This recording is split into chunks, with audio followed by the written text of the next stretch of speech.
Friends, இன்றைக்கி நாம் வெள்ளை பூசணி தயிர் பச்சடி பண்ண போகிறோம். அதுக்கு ஒரு பேன் அடுப்பில் வச்சுட்டு கொஞ்சம் எண்ணெய் ஊற்றிக்கோங்க.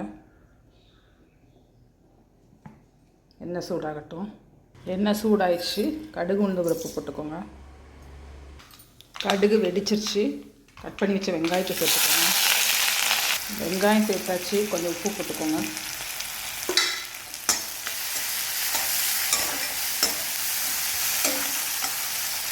வத்தல் கருவேப்பிலை சேர்த்துக்கோங்க. எல்லாத்தையும் சேர்த்து நல்லா கிளறிடுங்க. கொஞ்சம் பெருங்காயம் சேர்த்துக்கோங்க.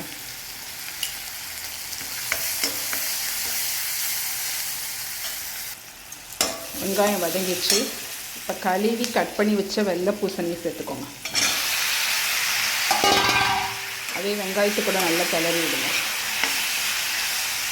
காய் வேகிறதுக்கு கொஞ்சம் தண்ணி சேர்த்துக்கோங்க. கொஞ்சம் மஞ்சள் தூள் சேர்த்துக்கோங்க.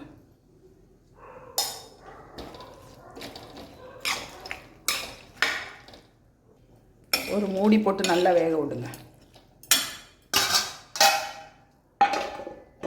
காய் நல்லா வேகட்டும். நம்ம அதுக்குள்ளேயும் தேங்காய் அரைச்சிக்கலாம். தேங்காய் கூட கொஞ்சம் சீரகம், ஒரு பச்சை மிளகாய் சேர்த்து நல்லா கொரகொரன்னு அரைச்சிக்கோங்க. தேங்காவை கொரகொரப்பாக அரைச்சாச்சு. இதை ஒரு கிண்ணத்துக்கு மாற்றிக்கலாம். அரைச்ச தேங்காய் விழுத ஒரு கிண்ணத்தில் மாற்றியாச்சு. காய் நல்லா வெந்துருச்சு. இப்போ அரைச்சி வச்ச தேங்காய் விழுத இது கூட சேர்த்துவோம்.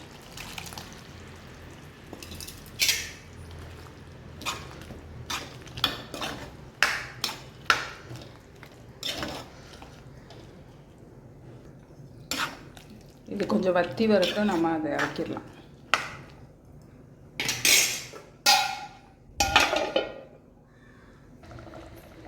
இப்போ காயும் நல்லா வெந்து தேங்காயெலாம் நல்லா மிக்ஸ் ஆயிடுச்சு.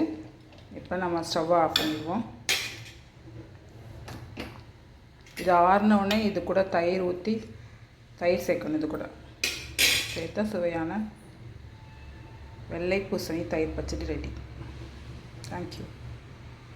ஆறினவுடனே இது கூட தயிர் சேர்த்தோம்னா சுவையான வெள்ளை பூசணி தயிர் பச்சடி ரெடி ஆயிரும். தேங்க்யூ. எல்லாம் ஆறிடுச்சு. இப்போ சாப்பிட்ற அளவு எடுத்து தயிர் சேர்த்துக்கோங்க. எல்லாத்துலேயும் சேர்த்தா பிடிச்சிடும். இப்போ இதில் தயிர் சேர்த்துக்கலாம்.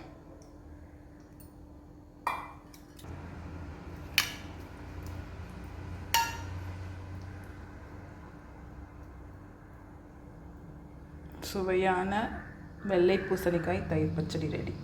தேங்க்யூ.